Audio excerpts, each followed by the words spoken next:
that, there are good moments, but there are plenty of not good moments. Right. You also take a hit financially, and I learned this going from the financial trade. I walked into a Bevmo, and I still know Brian up in Oceanside, and he looked at my resume and me in my $1,000 suit and said, dude, $6.75 an hour minimum wage. And I'm like, I'm in. Right? Yeah. Wow. There were days where I would drive to work, buy a burrito at lunch, a coffee on break, and a bottle of wine at the end of the day, and I'd do the math, and I'd be like, I'm paying to work in the wine business. Right. But if you're going to work in the trade, you really need to understand that you're going to take a hit. And this can really affect the corporate people who've become accustomed to a certain lifestyle. Maybe you're unsatisfied with riding a desk, but you gotta give one or the other, right? You can't have your BMW 5 Series and work in a wine shop unless you spend your savings, right? Which is something that I've certainly done in the past. That's a cool point. People ask me, how successful are you at what you do, like in a financial sense? And I'm like, well, number one, that's none of your business. But number two, because that's a rude question to ask, right?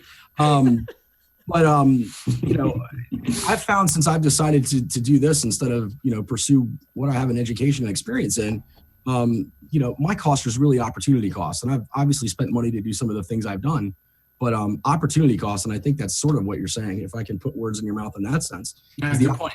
cost to be in this business, because you do have this vanity that at some point you're going to make something of yourself in this business in some way, shape, or form. So we are all like little actors, aren't we? It's amazing. Yeah. Well, winemakers are celebrities. Sommeliers are celebrities. A wine shop owner is a celebrity.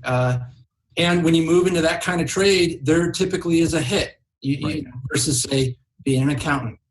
I just came up with a great idea for a new reality show, Tempranillo and Tiaras. We take people back into the wine business for a reality show. It's great. Let's do it. This is why we keep you around. Yeah, I do have a good idea every now and again. For random, arbitrary. I haven't been drinking since I woke up this morning at 7:00. So Mariana, who's dedicated and watching us on Periscope, says, yes. I guess we're all sinners then. Referring back to your comment before that this is the sin business. So I think you've talked a lot about the challenges, Eric, and we know that there are many of them, sometimes personality driven, as simple as that, but then things built into the way alcohol is handled in the U.S. thanks to prohibition. There's some challenges there too. But what are the good sides of this? You got to be talking about that too. Like what from your years of experience and where you're going into true wine culture, give me some good stuff. Give me some good news. I'm so glad you brought that up, because this is really meant to be kind of a tongue-in-cheek paper that I'm doing. And anybody that works in the trade will understand and shake their head yes, because this is from a decade of work and a lot of experiences.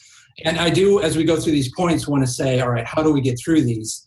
If we're talking about it being a sin-oriented trade, you really need to dive deep into the regulation and take part in how this works. So I have always been very interested in getting licensed. And in the 12 years I've been in the business, I've gotten 3 licenses for alcohol. I understand all about the process of getting licensed and how that works, buying wholesale, selling retail. So if you're going to work in the trade, I don't care if you're a producer or a writer, you have to take responsibility and dive deep and learn the rules and regulations and take part in how the government is administering our trade. So that's number one, if we're talking a sin business. And then if we're talking that this is a vanity-oriented business and you're going to make less money, there are a couple of quick fixes for that. Number one, you've got to talk to the people in your life. If you have a partner, wife, spouse, lover, whatever, you got to talk to them about what you're trying to do. And it's, you're going to be taking a hit on your income, and then you need to adjust your lifestyle. Mm-hmm. You might need to scale down in the way that you live, sell that expensive car and buy a Honda, move from that big house into a smaller apartment. You're trading flush income for a lifestyle-oriented business. So those are 2 things that are really important to do if you're going to make a jump, particularly if you go from making a lot of money to maybe not so much money for a while. Preach. That is a good point with the spousal support on that. And I don't mean like spousal support in that the spouse is by law has to support you. But yeah, having support in that, if this is a road you're going to go down, especially once again, you're not opening a shop and selling something. If you're kind of on these fringes, as we're talking about doing other things in the business, that is a very important thing. And I've been fortunate enough to have that in my almost 6 years of doing sort of what I'm doing or trying to figure out what I'm doing, which that's a daily challenge as well, right? when you're kind of on the fringe. You're kind of making it up as you go to some degree until you get any level of success whatsoever. Yeah, hey, we're all making it up as we go, and that's a closely held secret among some. But I don't like keeping secrets. So yeah, you dive in and you figure it out, right? How do you get a wine license? You go down to the city and ask, and then you figure it out. How do you get into the trade? You work hard and you just find your way. Yeah. I wanted to thank and acknowledge some of the people here on Facebook. Mariana, of course, is our very loyal follower on Periscope, but Katarina is out there. I saw Lori Ware. I saw Chris Ballard and Cindy Riding, and then Maya Parrish. Everybody likes Stubbs' idea of Tempranillo and tiaras. I think Cindy even volunteered a tiara for you, Stubb. I have a tiara hanging in my garage downstairs. Well, just in case you need another one, because it is should it be Tempranillos and tiara? Maybe there should be multiple Tempranillos so we can have multiple tiaras out there. There's going to be more than one bottle of wine in this whole thing. I mean, just to get through the waxing for the swimsuit competition would be a challenge. So we're going to need bottles. Oh my God. Bottled swimsuits. Oh my goodness. Do you want to hear a funny story? Yeah. Absolutely. You mentioned waxing. I remember, one of the great things about the business, you're asking about great things, Jen, is you make such great relationships. And one of the most fun I've ever had in this business was managing a team in a wine shop. And it really reminded me of kind of like High Fidelity, but with wine, right? Like you had all these characters and we were all working in wines. And, I had reached this pinnacle where I was managing this team and selling all this wine and tasting all this wine. And it was great, right? And I just remember one time, it's just kind of an odd thing that I would do, just throw challenges at my employees. I'd say, look, any of you want to get a waxing, a bikini waxing, I will pay for it. You just have to bring the receipt. Boom, boom. That's quite an incentive for employees, I believe. Now, nobody took me up on it, right? I mean, men and women, like, come on. Now, I just consider myself lucky that I didn't get sued out of a job. I was going to say, I'm sorry. Right. If you guys don't know, I worked in the government for many years. I was like, why was there not an EO person or IG person banging down your door to haul you out in some I'm just saying, some handcuffs. Because we work in this wonderful business, as Eric's making a point. Like, you meet some wonderful people. And that has been my favorite part of doing any of this. The struggle part of it's great. I mean, the struggle part of it sucks on occasion. The cool things you get to do are really cool on occasion. But for me, this is really a people business.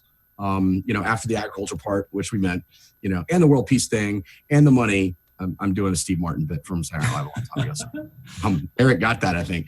I love it. But no, it's the people that really make this a good business, and that starts in the vineyard all the way down to the retail or and seller at a restaurant or whatever. It's great. Nice. I love it. So you've talked about a lot about true wine culture, but we don't know any timetables for what you're doing, what type of papers you're releasing, when are your online courses going to become available, if that's the route you're going to go. I'd love to hear a little bit more about the timetable and when people can start to actually learn from your experiences. Right now. Yeah. Go to this it. This is the release party, don't you know? Yeah. No, I didn't. Click the button. Website's going live right as we speak. Right now. No! It's awesome. Where I gotta get that website up. Where is that? You can find me at True Wine Culture on Facebook. You can go to truewineculture.com. Those sites are live, but not particularly active yet. We just rolled down a protocol at the end of October on Halloween, actually. And that was 6 years of just real intense 12-hour days, hard work. So it's great to kind of, take a minute, relax a bit, and then, gather my resources. So quite seriously, I expect to have this kind of stuff rolling in January. True Wine Culture exists as a podcast, but I'm changing the format a little bit and going to roll it out on iTunes in January. So you'll see it out there then. So if you're doing a podcast, and Stubb and I both met you on the B word that shall not be named, Blab, are you going to do live streaming or live video with that too? I'm going to let the brave soldiers such as yourself do the live stuff. No, I mean, I will probably, I think you're silly if you don't hit, if you're a writer or a som and you don't hit click and go to Facebook Live and just do it in your living room, right? Facebook, everybody's on there. It's a great way to get exposure. If you have a product to monetize, you should be doing But you also have to choose your niche, right? And you guys have clearly chosen your niche. Live streaming is your thing. That's awesome. There's a lot of room there, and it's a new area, so there's a lot of potential for growth. For me, I really love interviewing people. I love the verbal format. I love the audio format. I'm a very audio-oriented person. So podcasting will likely be the way that I stick with. But yeah, I'll do some Facebook Live, but less formal than what you're doing. I mean, you guys are really swinging for the fences, right? This is kind of our bag, baby. This is Yeah. kind of our bag. Yeah. Other than Stubb being on Daytime Blue Ridge as a regional TV star. It's a fact. No, that is a fact. I'm having a good time. I'm having a good time down there. Sound like I'm teasing him, but I'm really proud of him. And Stubb is now. You have your own monthly column too. That is true. In City Magazine, also in Roanoke. Yep. If any of you know Roanoke, Virginia, pretty soon I'm just going to build a lair underneath the star on the hill there and live there and rule over Roanoke. I'm really not going to do that. But yeah, no, it's really cool. They love him so much that he's moving underground so he can always be there. No, it's a great city. And if you don't know Roanoke, you know Asheville, North Carolina. I've started referring to Roanoke as like Asheville light.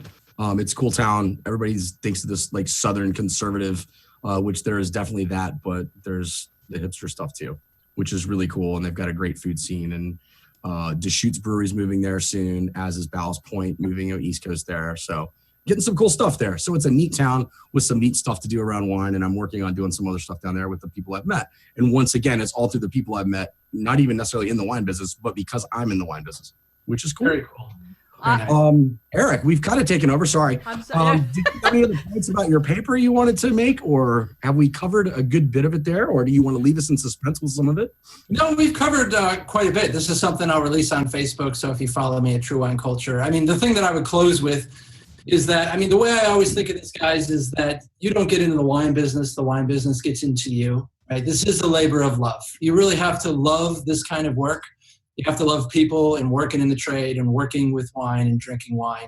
And if you think that's something that you can do, you consider the pitfalls and you don't let them stop you. I mean, we were talking about this, Jan, earlier. You just keep going. You don't stop. I mean, that is the number one mark of a successful entrepreneur. You're going to fail 9 times out of 10. You're going to fail fast and often. You just keep on going until you find your way. Tenacity is king when it comes to being an entrepreneur, and it's no more true in the wine industry, because this is relationships. I mean, just looking at Facebook Live, how many people that we've met over time and how many people that we've made a connection with, either staying up to all hours drinking with them or just having a really great idea for what they're doing, helping them expand that. I mean, it's such relationship oriented, and that's kind of what I love about it. It's open. We get to drink wine, and the best moments in all of our business opportunities, my best business opportunities, have always come over a glass of wine, and that's huge for me. I want to thank everybody in Periscope. I want to thank everybody in Facebook Live. You guys are amazing. Thank you for coming week after week. We love it. I hope you enjoyed this Wine Antics Live, all about the business of wine, because I think our audience is really, if they're not monetizing things, they're all very passionate about what they do, and they kind of take it as a job. And that really conveys in a lot of our audience. Stubb, any final thoughts for tonight? No, I think we covered a lot of stuff. I want to personally thank Eric for coming on. It's been a great conversation. I would like to continue this later on when you have a little more in there, and maybe have you back again. But Love to come back. This was great. No, fun guy, smart guy. I like it. That's what I like. Once again, smart guy, Eric guy. It's all about the people. Smart guy, Eric guy. There you go. There's your slogan for everything going right there. Forward. It was awesome. It's like you've said that before.